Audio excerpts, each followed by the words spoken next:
Good morning. Good morning. You know, I hope that you leave here today with a really full heart. That, during worship, you just got insight. And then during the ministry time, maybe you received some clarity. And I hope that you get a lot of revelation from what I'm about to share with you. But if you only get one thing today, this is it. So I know y'all are taking notes. So get your pen and paper, get your electronic device, however you're putting stuff down. Pull it out, come on. I want you to put this down. Because this is the one thing that I want you to hang on to. Are y'all ready? If you want things in your life to change, you're going to have to change some things in your life. Okay, do we have it right here? There it is. If you want things in your life to change, you're going to have to change some things in your life. This statement, Holy Spirit downloaded to me, I don't know, sometime around September or October, and I have just been meditating on it and gnawing on it for quite some time now. And I think it goes hand in hand with what we talked about last week, because as you remember, if you were here, I told you that I felt like God was taking us into this new season, a season of all things teething, of cutting teeth so that we can take in solid, deep, meaty spiritual food. And I believe that this sentence, this statement, is a launching pad into that season. That we're going to have to embrace this as we move into the new season. So this morning, I want to give you some stuff to gnaw on. Because we're going to do a little teething this morning. Remember, I told you that going forward, our messages are going to be designed for cutting teeth. So let's go to John chapter 5. Verses 1 through 15. The notes are in YouVersion. If you want to follow along there, of course, it'll be on the screen behind me. But I hope you brought your Bibles because that's super important. So get your Bible out. Let's go to John chapter 5, verses 1 through 15. I'm going to be reading from the Amplified Version, which if you have never read that, it's a little wordy, which means there's additional words in there to produce clarity and insight as you're reading, maybe explain some stuff. So if I've got extra words, don't worry, that's why, but I really, really liked this particular translation. All right, you ready? John 5, 1 through 15. Later on, there was a Jewish feast or a festival, and Jesus went up to Jerusalem. Now in Jerusalem, near the sheep gate, there is a pool, which is called in Hebrew, or the Jewish Aramaic, Bethesda, having 5 porticos, also alcoves or colonnades. And in these porticos lay a great number of people who were sick, blind, lame, withered, all waiting for the stirring of the water. For an angel of the Lord went down into the pool at appointed seasons and stirred up the water. And the first one to go in after the water had been stirred was healed of his disease. There was a certain man who had been ill for 38 years. And when Jesus noticed him lying there helpless, knowing that he had been in that condition for a long time, he said to him, "Do you want to get well?" And the invalid answered, "Sir, I have no one to put me in the pool when the water is stirred. And while I'm coming to get into it myself, someone else steps down ahead of me." And Jesus said to him, "Get up, pick up your pallet, and walk." And immediately the man was healed and recovered his strength and picked up his pallet and walked. Now, that day was the Sabbath. And so the Jews kept saying to the man who had been healed, "It is the Sabbath, and you're not permitted to pick up your pallet because it's unlawful." And he answered them, "The man who healed me and gave me back my strength was the one who said to me, 'Pick up your pallet and walk.'" And now the man who had been healed did not know who it was, for Jesus had slipped away unnoticed since there was a crowd in that place. Afterward, Jesus found him in the temple and said to him, "See, you are well. Stop sinning, or something worse may happen to you." The man went away and told the Jews that it was Jesus who had made him well. Okay, So let's talk about this for a few minutes. Let's just kind of break this down. So Jesus is in Jerusalem, and he has gone to a place called Bethesda where there was a pooling of water. And it was said that an angel would come and stir the waters periodically, and if you could get into the water immediately after it was stirred, the very first person, then you would be completely healed from all of your infirmities. And so as Jesus is moving through Bethesda, he notices that there is a man that had been sick for 38 years. Now, the Bible doesn't tell us if he had been at Bethesda the entire time, but it does say that he had been there a long time. So whether it had been for the entire sickness or part of the sickness, we don't really know. And so Jesus approaches this man and starts a conversation by asking a question. Now, the first thing we need to know is that Jesus never asks a question because he doesn't know. Right? Jesus asked a question so that we'll gain insight, so that we will discover something that we didn't know. And so Jesus approaches a man who had been disabled for 38 years, who had been living by the pool of Bethesda, which is known for the place of crippled, lame, sick, blind, people with infirmities. That was the place for him to be. They had been living there for 38 years. And he approaches this man and says, "Do you want to get well?" Now, you would think that the answer would be an obvious yes, absolutely. That's why I'm at Bethesda.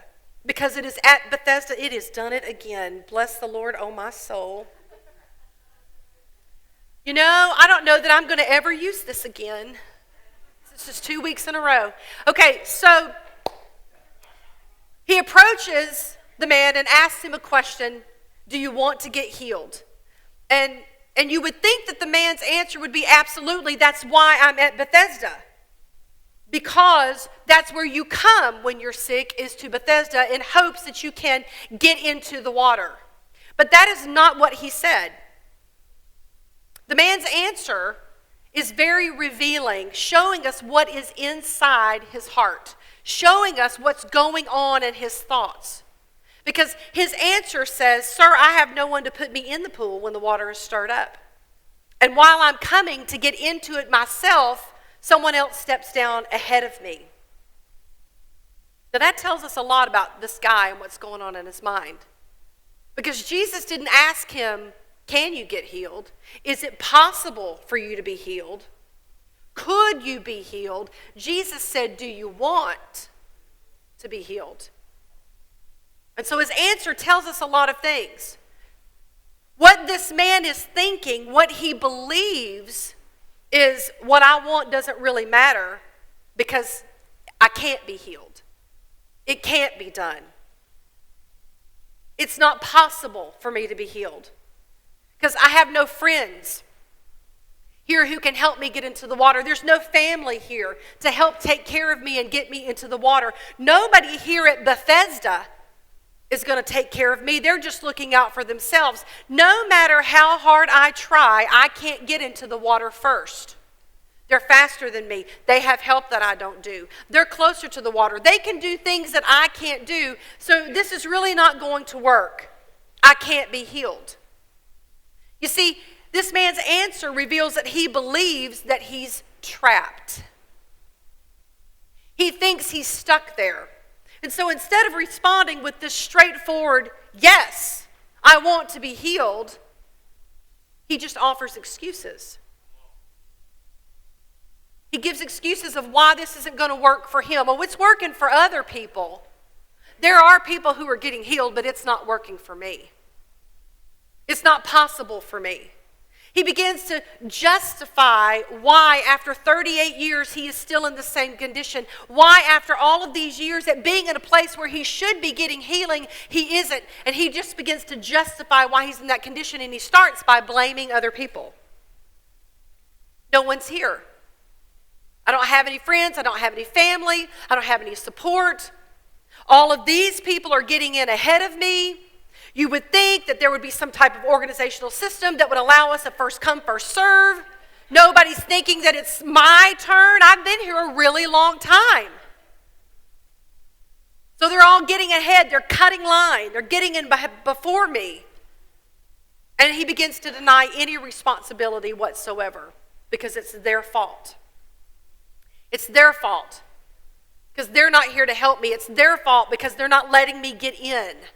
It's their fault because they're beating me. And so he believes he is trapped.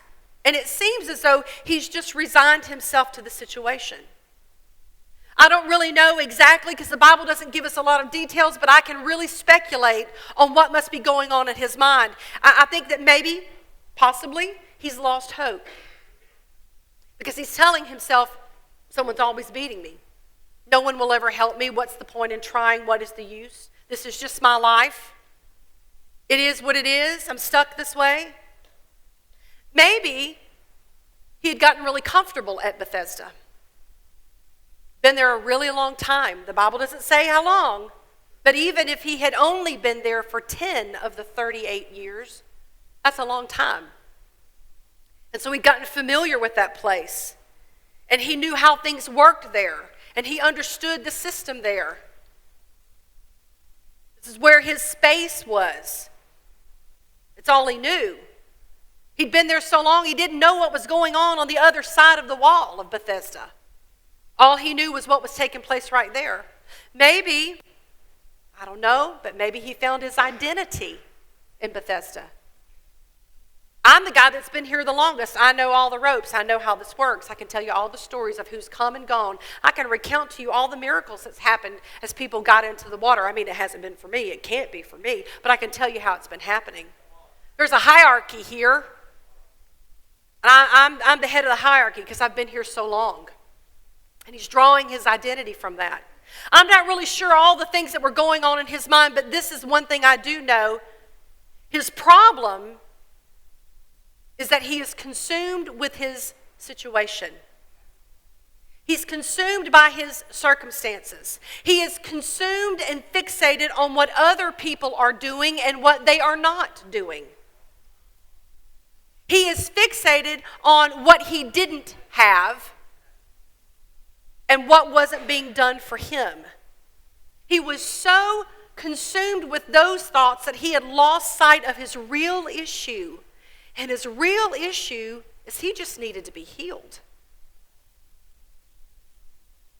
Something brought him to Bethesda in the first place. That was the issue. That's what he needed to change in his life. That's what needed to be fixed in his life. And so he doesn't even address that. Jesus said, do you want to be healed? And he said, well, I just can't be healed. All these people and all these things, and I'm stuck here and I'm trapped here. And all he's doing is looking at the circumstances instead of looking at the root of his issue. And so Jesus responds to him in true Jesus fashion, and he cuts right to the chase. He doesn't sympathize with this man. He doesn't get down there and commiserate with him and put his arm around him and bless your heart. And I know this has been hard and this isn't really how your life should have been. And I know you had different plans and better plans. And these people, they should have done a better job. And I'm going to get after them and let them know they should be changing what they're doing. These people, bless your little heart. Jesus didn't even pray for this man. Didn't even say, be healed.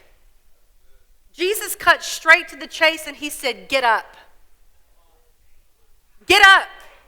Pick up your pallet and walk. Now, I know that when Jesus said it, it was not accusatory or judgmental. It wasn't condemning. It wasn't harsh. It wasn't shameful. It wasn't mean. It was full of love, but it was firm. It was full of authority. It was full of his power and his anointing. So what he was saying to this man is, action is required on your part. He was going to have to do something different. Instead of laying by the pool, looking at the water, waiting for an angel, wishing things were different, hoping that somebody would move him, hoping that someone would do something for him, Jesus said, you stand up. You pick up. You walk. And I can just imagine what must be going through this man's mind as he immediately obeyed. See, he could have said, well, listen, I'm a little shaky. I hadn't walked in 38 years, so give me a second, okay? He could have said, my legs are real noodly. Got atrophy. I got to work this out for a second. Hold on. He immediately got up, and as he did, I can just imagine the surge that went through his body. I can just imagine that as he bent over to pick up his pallet, the supernatural just began to infiltrate every muscle and tendon and sinew in his body. That his bones got strength. And as he began to walk, I can just imagine all of that unfolding in him with ever increasing intensity. That he went from frail and weak to strong and hardy, not in an instant, but as he obeyed, as he moved, as he walked. And so he gets up, he does what Jesus said, he picks up his pallet and he starts to walk. And as he begins to walk, he encounters some people. They're religious people. And they promptly tell him that carrying his mat on the Sabbath is not permissible. Now, if you're not familiar with Jewish history, the Sabbath was the holy day. It was the day of worship, and there was no work permitted on the Sabbath. That's part of the Ten Commandments.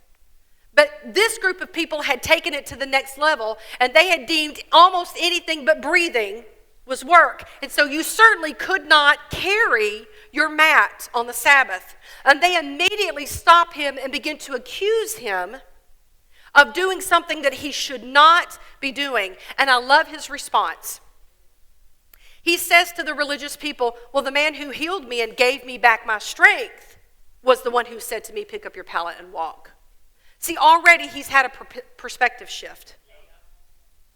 He is not being influenced by their judgments or their criticisms or their ridicule or their accusations. What he knows is, I am doing something that I could not do before, that I have not done in 38 years. You can't tell me I'm not going to walk. You can't tell me that I'm going to move forward. So, I've been stuck for 38 years, stuck at Bethesda, and I'm walking. And he's unmoved by their comments. And so he obviously continues to walk, because later on in the day he shows up at the temple where Jesus sees him again. And Jesus comes up to him and he said, see, you're well. So stop sinning, or something worse is going to happen to you. I find it interesting that he gives the exact same direction that he gave to the woman who had been caught in adultery in John chapter 8. Where he said, go and sin no more. In essence, what he's saying here is, stop doing what you were doing when I found you. Stop doing what you were doing when I found you. Change. Because if you want things in your life to change, if you don't want to wind up here again, if you don't want to wind up at Bethesda again, you're going to have to change some things in your life. I love this story because I feel like it is so relevant to us. You and I, we are this man. We are the lame man. We are lying by the pool of Bethesda. And I don't care how long you've been saved. I don't care how long you've been walking with Jesus and how many teeth you might have. We all have a Bethesda in our life. We all have a place in our life where we are disabled, where we are dysfunctional, where we are sick. We all have a condition, and maybe it's woundedness or brokenness or disappointment or fear, rejection, regret, guilt, shame. We're living under condemnation. Something was done to us. Something happened to us. Some things were said about us. Things were said to us. And that particular area of our life, we are disabled. And we are trapped at Bethesda, lying there, hoping somebody will do something. Hoping somebody is going to fix this. Expecting somebody else to fix this. And we do exactly what this man did. Because Jesus approaches us time after time after time. And he asks us the question. I know that you hear it at least once a week when you come here on Sunday. But hopefully in the secret place, you're there, and he's asking you there, or he may be whispering to you as you're driving your car, you're doing the dishes, you're at your job, or whatever it is that you're doing, and he's whispering to you, do you want to be healed? Do you want to be healed? Do you want your marriage restored? Do you want a functional family instead of a dysfunctional family? Do you want better finances? Do you want peace? Do you need help? Do you want all the things that I've died to give you? Do you want your rightful inheritance as a son or a daughter of God? Do you want restoration? Do you want to be whole? Do you want to be healed? He's asking all of us the question. And sadly, we respond just like the lame man does. Because we complain. We complain about where we are. We complain about our circumstances. We complain about being in that place of Bethesda. And we criticize and we point fingers. I'm only here because they did that. I got here because they treated me this way. I'm in this place because of what they did to me. I can't get out because they won't change. They won't do anything different. I'm stuck here until they decide. And we blame our parents. Bless our parents' hearts. We blame them for everything in our lives. And I know that there are some parents who didn't make some really good choices, and I understand that. But at some point, we have to stop pointing the finger at them and take responsibility for our own actions. So we're blaming our parents. We blame our spouse. We blame our ex. We blame our kids, our coworkers, our boss, the government.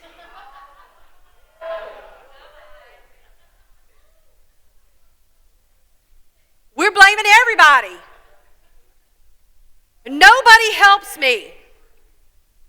Nobody cares. Nobody is supporting me. No one cares about my situation. Nobody cares about what I'm going through. Nobody cares about how I feel. When's it going to be my turn? Everybody else is getting healing. Everybody else has got freedom. Everybody else is getting all this good stuff. When's it my turn? What about me? We go around and saying, you know, life's not fair. There's only two groups of people. There are the haves and the have-nots. And I'm a have-not. I got the short end of the stick. I got dealt a bad hand. I married the worst man in the world. I have the worst boss there is. My kids are terrible. My coworkers are idiots. I got no breaks. I didn't inherit any money. My parents weren't wealthy. I didn't get a scholarship.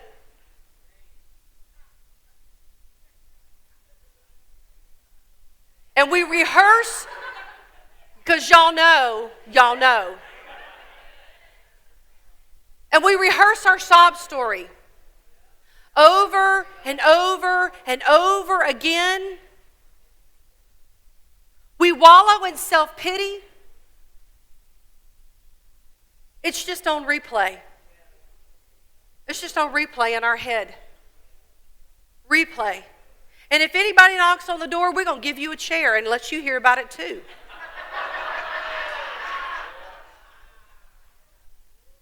And we make excuses of why we are still where we are. And some of us have been living at Bethesda so long, we don't even know how we got here. And it's become a comfort zone. That's all we know. I've been saying this stuff so long, That's all I know. If I'm not running the boss down and griping about my schedule and how stupid this job is, my coworkers and I don't have anything to talk about. If I can't talk bad about my spouse, what am I going to say even? I don't even know. What is conversation outside of complaining and griping and negativity? I've been here so long, I'm so comfortable with it. It just comes right out without me even thinking about it.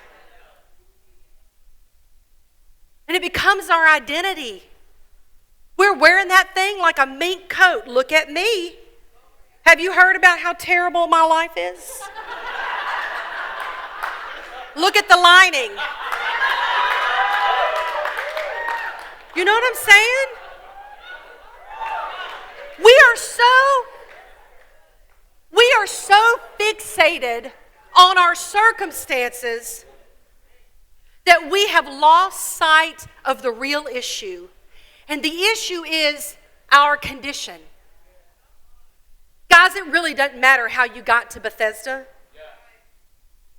What matters is that you're there. And if you want to keep pointing fingers, if I hadn't been abused or molested or treated improperly, or my parents hadn't rejected me, or my dad abandoned me, and all of those kind of things, you know, you can only say that for so long, because the reality is we arrived on the planet with broken parts and missing pieces. And if it hadn't been your parents, it would have been somebody else. They didn't really break you, they just exploited what was already not working. So it's really not about what anybody said or did. It's about the fact that you're broken. See, it didn't matter if the man was paralyzed or limp or just plain lazy. The point was that he was at Bethesda because he needed healing. And healing is the only way to get out of Bethesda. And Jesus, true to form, he really doesn't care about our excuses. Oh, he loves us and he cares about us, but he doesn't really care about our list of excuses, because he knows that those are all roadblocks that keep us and prevent us from experiencing the full healing, restoration, and freedom that he wants to give us. And so he cuts right to the chase.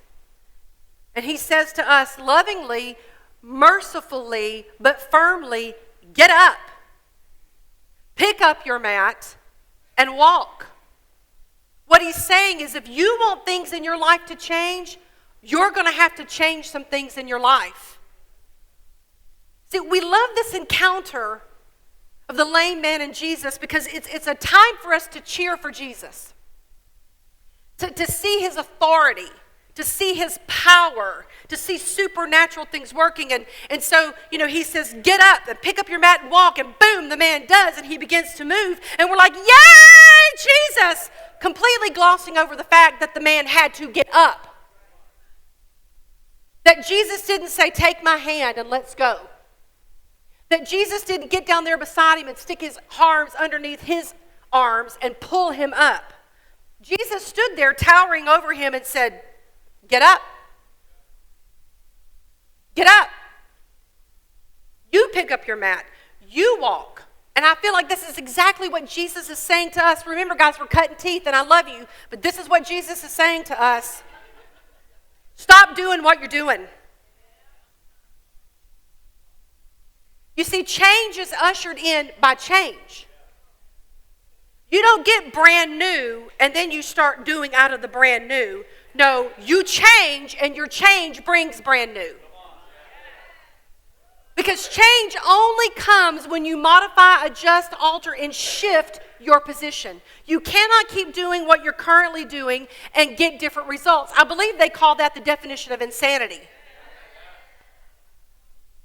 So if you are ever going to leave your Bethesda, you must change what you are doing. That's the get up part. And then he's saying to us, pick it up. Pick it up. Put away the tools of your disability. Get rid of it. You know, metaphorically speaking, we've got wheelchairs and crutches and walkers, canes, and we'll say, well, I'm going to try this. I'm going to try to step out of where I am and do something different, but I'm going to hang on to this crutch because if this don't work, I'm going to need it. And Jesus is saying, put away the tools of your disability. And what he is saying here is, do not leave a place for you to come back to.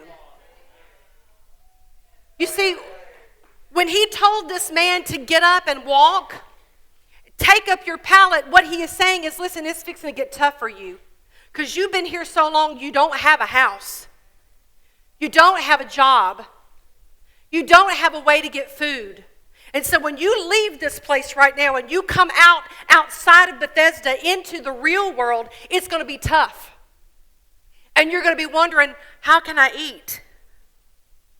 Where can I sleep? I don't have a safety and security of a family or people around me. And I don't have a roof over my head. And I don't know what to do. You know what I'll do? I can always go back to Bethesda. My pallet's there. Because it's what I know. And it may not be much, but I know the people and I know how things work there. And somebody will throw me scraps, so at least I won't starve to death. And Jesus is telling that man, just like he's telling us, no, you pick it up. And don't leave yourself any space to come back to. Jesus is saying to us, clean up your mess. You've been here at Bethesda so long, you made some messes, and you clean it up. Don't expect your spouse or your kids or your friends or your family or your coworkers to clean this mess up. Don't get up and act like this hadn't been a thing. You've been in a bad place for a while and you've made some messes. You need to clean them up. Clean up your mess. And then he said, walk. Put distance between you and Bethesda. You can't live here anymore because you're not like these people anymore. You're healed, you're whole, you're well, you've been set free, and this is a place for broken and sick people, and you're not broken and sick. So you can't stay here anymore because you can't maintain the same mentality that you've had. You can't keep doing it the way it's done at Bethesda. And so you need to cut some ties and put distance between you and the people. You need to cut ties between you and mentalities and attitudes and perspectives that will keep you chained to Bethesda. Walk away from there. And as you move, as you obey, you'll find that healing and restoration and strength will begin to flow into you. That when you step out, he's going to step in. And it's going to require some tough choices. There's going to be some hard places for you. Well, what am I supposed to do now? And how am I supposed to think? And where am I supposed to get this? And it's nobody's here coddling me or affirming me. Well, what am I supposed to do now? I don't know how to do it any differently. It's going to be hard for you. But as you are doing it, he's not leaving you on your own. You see, a lot of us think, we've got this whole thing backwards, really. Because we think, well, when I see Jesus heal my marriage, then I will respect my husband. When I see you change her, Jesus, I will love her like you love the church. I'm waiting on you. When are you going to do something, Jesus? When you pay off all of my debt and clear up all of this mess, then I'll tithe, Jesus. Then I'll give to the expansion fund. Then I will be generous with other people. But I'm going to need you to do this first. When you do this, then I'll do that. When healing is manifested in my body, in my relationships, when I don't have anxiety anymore, then I'll do things differently. But until then, I can't. I can't. I can't love my spouse like that. I can't give like that. I can't be at peace. You're going to have to change some things first, Jesus. And Jesus is saying, no, you get up. You pick up. You walk. And when you do, I'm right there with you. I'm going to meet you. See, it's like he invites and we say yes, and he says, okay, here's the next step. Here's the next thing.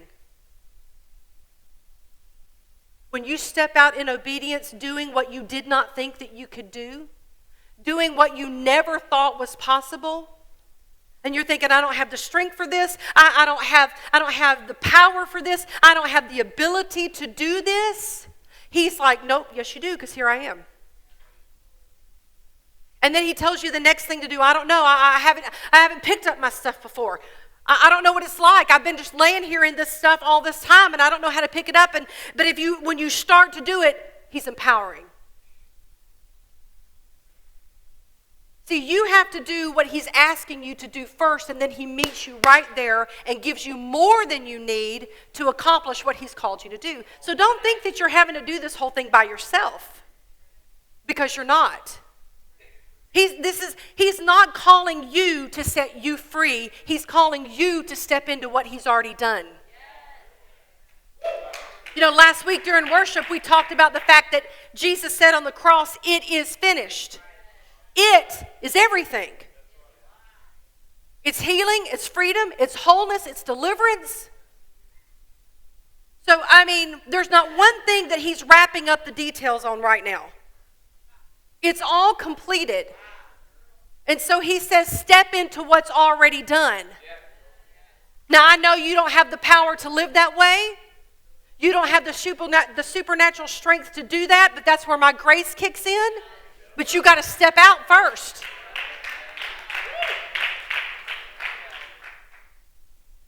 And you need to let this encounter with Jesus grip you so deeply that can't nobody tell you different. Because here's the thing. When you start walking away from Bethesda, there'll be some people who don't like it. They won't like it because they're still at Bethesda. Who do you think you are? Sister Holy so-and-so?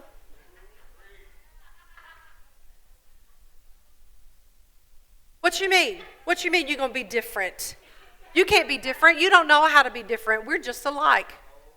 We're the same person.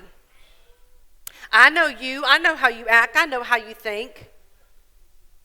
What do you think you're doing? There will be people who maybe don't even know all of that, but they'll just look at you and begin to make judgments about, you're being really irrational here. Don't you think this is over the top? This seems very dramatic to me. I think you misunderstood truth. You know, Jesus never really talked about that. You know, if you read the New Testament, you read the new letters, the red letters, that's really not in there. Jesus really didn't talk about that.